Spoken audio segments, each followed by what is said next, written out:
Leviticus chapter 25.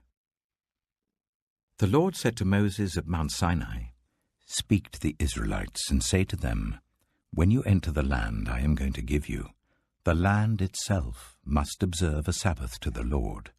For 6 years sow your fields, and for 6 years prune your vineyards and gather their crops. But in the 7th year, the land is to have a year of Sabbath rest, a Sabbath to the Lord.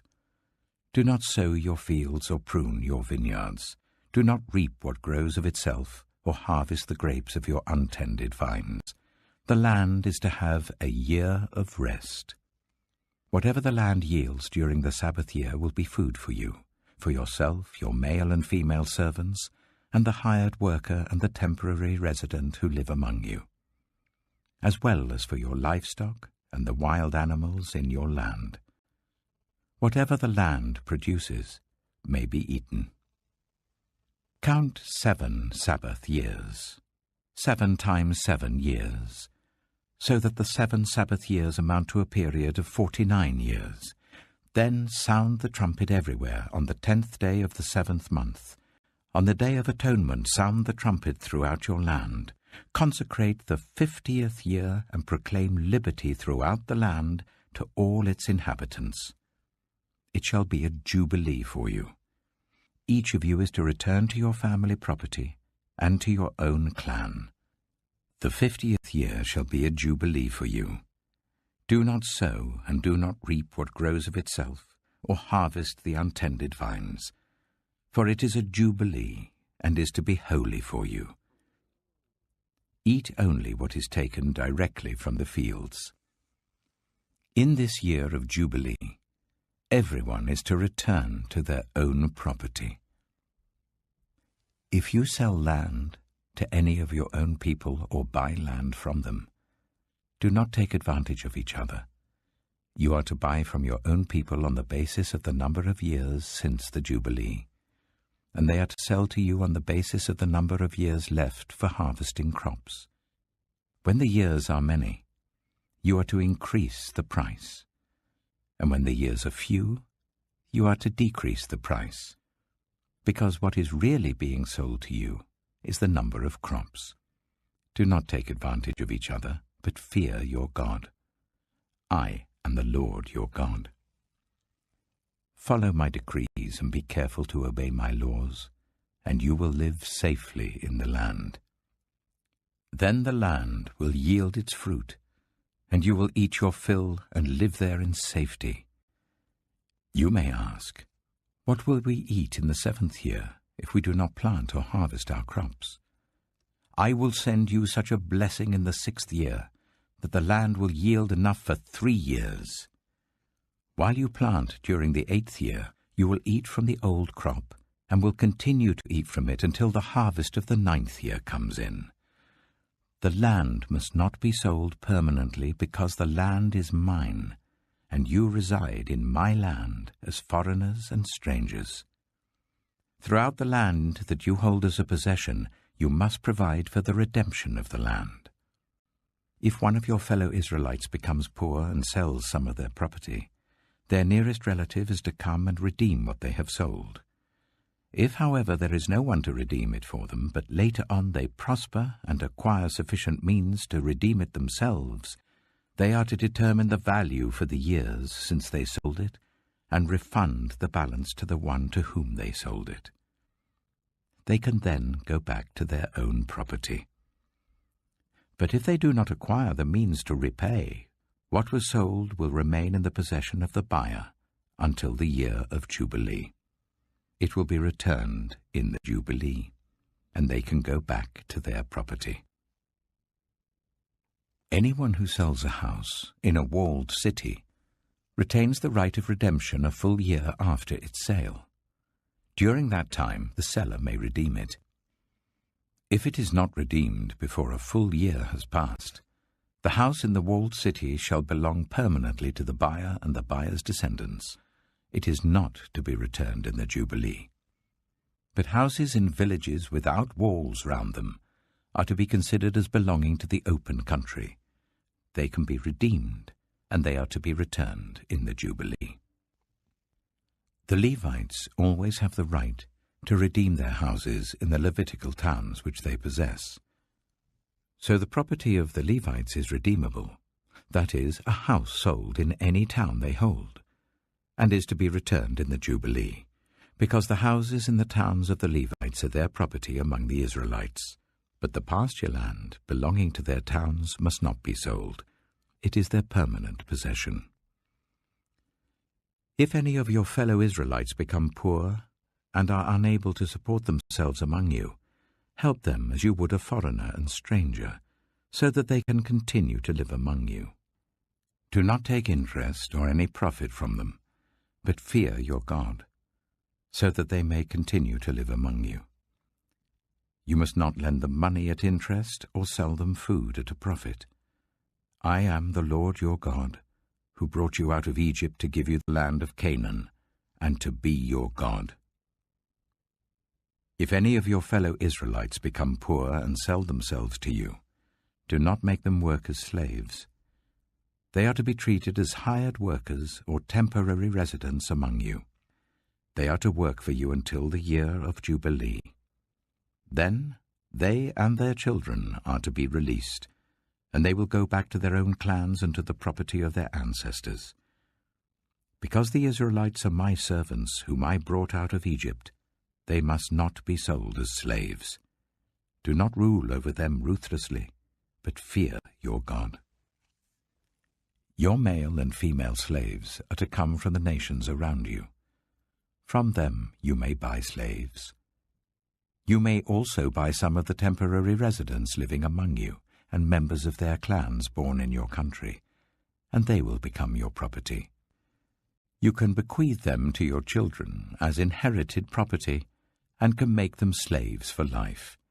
But you must not rule over your fellow Israelites ruthlessly. If a foreigner residing among you becomes rich, and any of your fellow Israelites become poor and sell themselves to the foreigner, or to a member of the foreigner's clan, they retain the right of redemption after they have sold themselves. One of their relatives may redeem them, an uncle or a cousin, or any blood relative in their clan may redeem them. Or, if they prosper, they may redeem themselves. They and their buyer are to count the time from the year they sold themselves up to the year of Jubilee. The price for their release is to be based on the rate paid to a hired worker for that number of years. If many years remain, they must pay for their redemption a larger share of the price paid for them. If only a few years remain until the year of Jubilee, they are to compute that and pay for their redemption accordingly. They are to be treated as workers hired from year to year. You must see to it that those to whom they owe service do not rule over them ruthlessly. Even if someone is not redeemed in any of these ways, they and their children are to be released in the year of Jubilee, for the Israelites belong to me as servants. They are my servants whom I brought out of Egypt. I am the Lord your God. Leviticus chapter 26.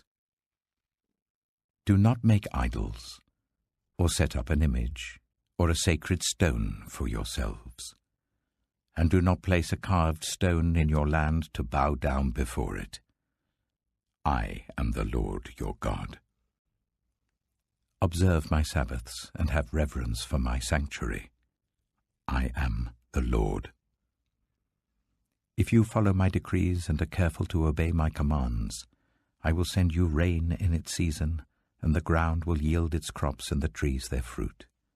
Your threshing will continue until grape harvest, and the grape harvest will continue until planting, and you will eat all the food you want and live in safety in your land. I will grant peace in the land, and you will lie down, and no one will make you afraid. I will remove wild beasts from the land, and the sword will not pass through your country. You will pursue your enemies, and they will fall by the sword before you. 5 of you will chase 100, and 100 of you will chase 10,000, and your enemies will fall by the sword before you. I will look on you with favor and make you fruitful and increase your numbers, and I will keep my covenant with you. You will still be eating last year's harvest, when you will have to move it out to make room for the new. I will put my dwelling place among you, and I will not abhor you. I will walk among you and be your God, and you will be my people. I am the Lord your God, who brought you out of Egypt, so that you would no longer be slaves to the Egyptians. I broke the bars of your yoke, and enabled you to walk with heads held high. But if you will not listen to me, and carry out all these commands, and if you reject my decrees and abhor my laws and fail to carry out all my commands and so violate my covenant, then I will do this to you. I will bring on you sudden terror, wasting diseases, and fever that will destroy your sight and sap your strength. You will plant seed in vain, because your enemies will eat it.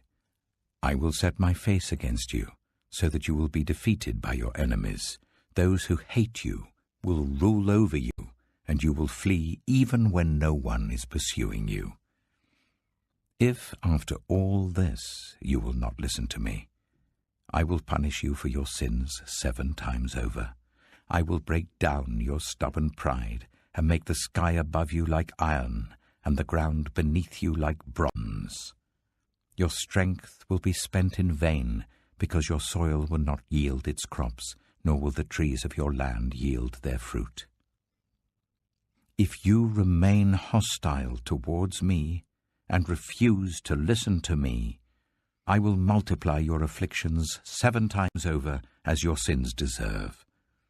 I will send wild animals against you, and they will rob you of your children, destroy your cattle, and make you so few in number that your roads will be deserted. If, in spite of these things, you do not accept my correction but continue to be hostile towards me, I myself will be hostile towards you, and will afflict you for your sins 7 times over. And I will bring the sword on you to avenge the breaking of the covenant. When you withdraw into your cities, I will send a plague among you, and you will be given into enemy hands. When I cut off your supply of bread, 10 women will be able to bake your bread in 1 oven, and they will dole out the bread by weight. You will eat, but you will not be satisfied. If, in spite of this, you still do not listen to me, but continue to be hostile towards me, then in my anger I will be hostile towards you, and I myself will punish you for your sins 7 times over. You will eat the flesh of your sons and the flesh of your daughters. I will destroy your high places, cut down your incense altars, and pile your dead bodies on the lifeless forms of your idols. And I will abhor you. I will turn your cities into ruins and lay waste your sanctuaries, and I will take no delight in the pleasing aroma of your offerings. I myself will lay waste the land, so that your enemies who live there will be appalled. I will scatter you among the nations and will draw out my sword and pursue you. Your land will be laid waste and your cities will lie in ruins. Then the land will enjoy its Sabbath years all the time that it lies desolate, and you are in the country of your enemies. Then the land will rest and enjoy its Sabbaths. All the time that it lies desolate, the land will have the rest it did not have during the Sabbaths you lived in it. As for those of you who are left, I will make their hearts so fearful in the lands of their enemies that the sound of a wind-blown leaf will put them to flight. They will run as though fleeing from the sword, and they will fall, even though no one is pursuing them. They will stumble over one another, as though fleeing from the sword, even though no one is pursuing them.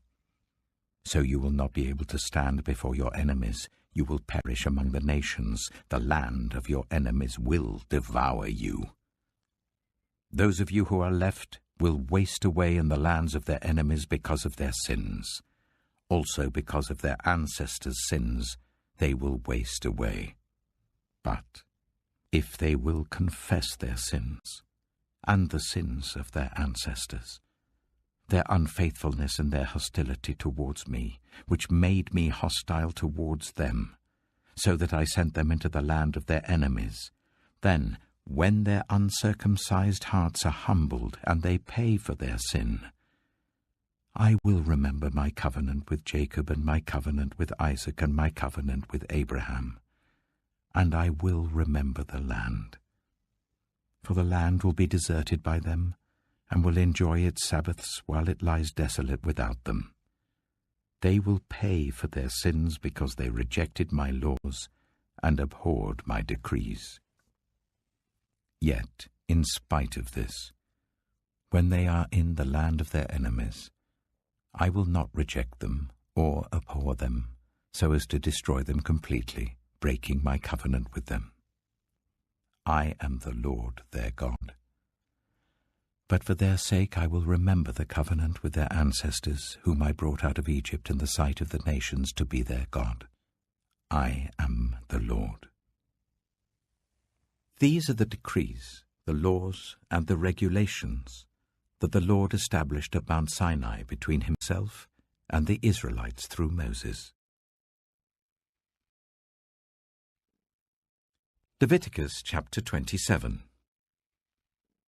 The Lord said to Moses, "Speak to the Israelites and say to them, if anyone makes a special vow to dedicate a person to the Lord by giving the equivalent value, set the value of a male between the ages of 20 and 60 at 50 shekels of silver, according to the sanctuary shekel.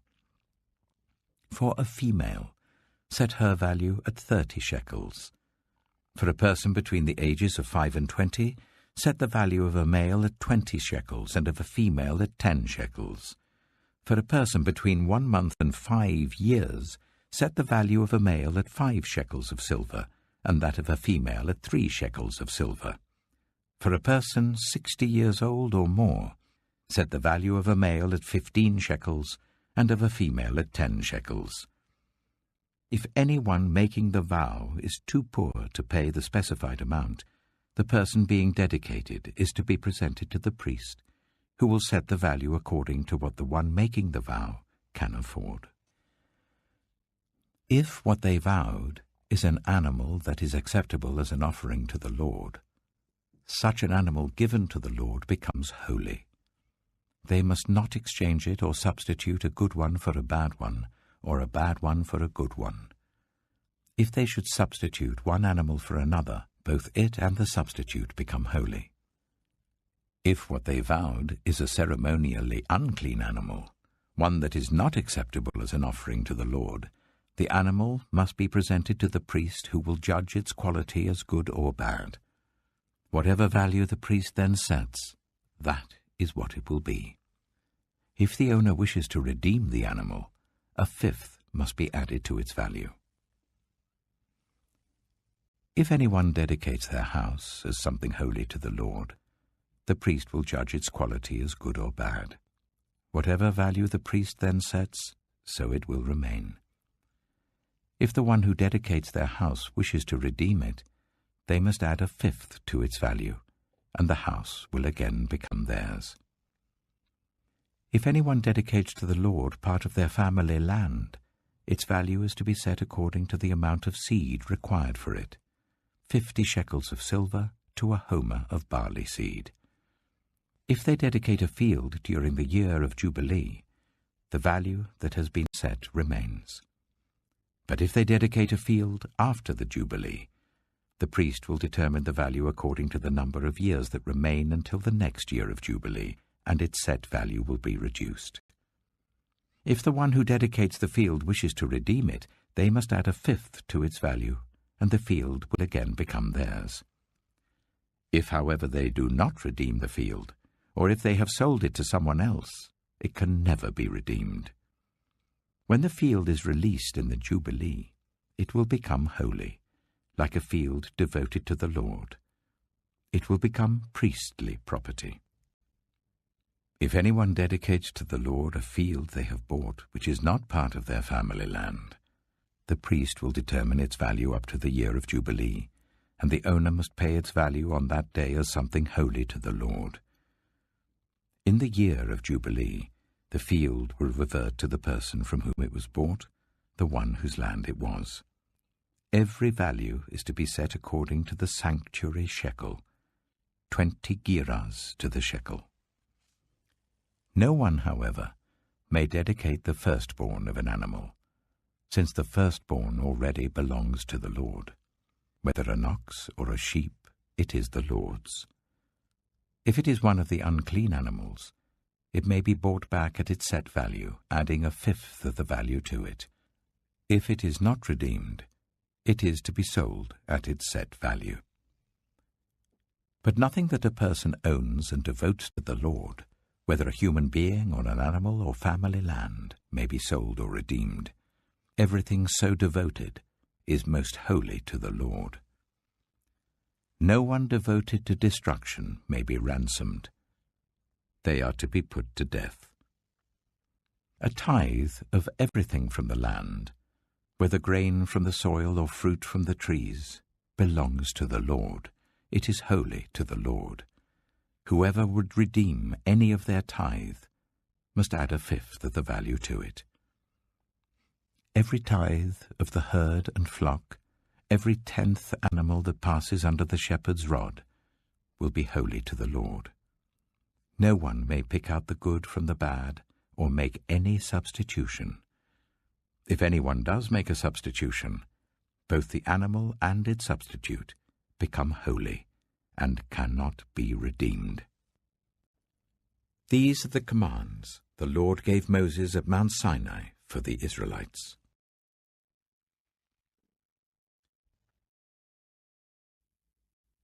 Mark chapter 5. They went across the lake to the region of the Gerasenes. When Jesus got out of the boat, a man with an impure spirit came from the tombs to meet him. This man lived in the tombs, and no one could bind him any more, not even with a chain. For he had often been chained hand and foot, but he tore the chains apart and broke the irons on his feet. No one was strong enough to subdue him. Night and day, among the tombs and in the hills, he would cry out and cut himself with stones. When he saw Jesus from a distance, he ran and fell on his knees in front of him. He shouted at the top of his voice, "What do you want with me, Jesus, Son of the Most High God? In God's name, don't torture me." For Jesus had said to him, "Come out of this man, you impure spirit." Then Jesus asked him, "What is your name?" "My name is Legion," he replied, "for we are many." And he begged Jesus again and again not to send them out of the area. A large herd of pigs was feeding on the nearby hillside.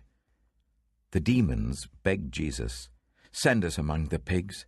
Allow us to go into them." He gave them permission, and the impure spirits came out and went into the pigs. The herd, about 2,000 in number, rushed down the steep bank into the lake and were drowned. Those tending the pigs ran off and reported this in the town and the countryside. And the people went out to see what had happened. When they came to Jesus, they saw the man who had been possessed by the legion of demons sitting there, dressed, and in his right mind, and they were afraid. Those who had seen it told the people what had happened to the demon-possessed man, and told about the pigs as well. Then the people began to plead with Jesus to leave their region. As Jesus was getting into the boat, the man who had been demon-possessed begged to go with him. Jesus did not let him, but said, "Go home to your own people, and tell them how much the Lord has done for you, and how he has had mercy on you." So the man went away and began to tell in the Decapolis how much Jesus had done for him, and all the people were amazed. When Jesus had again crossed over by boat to the other side of the lake, a large crowd gathered round him while he was by the lake. Then one of the synagogue leaders, named Jairus, came, and when he saw Jesus, he fell at his feet. He pleaded earnestly with him, "My little daughter is dying.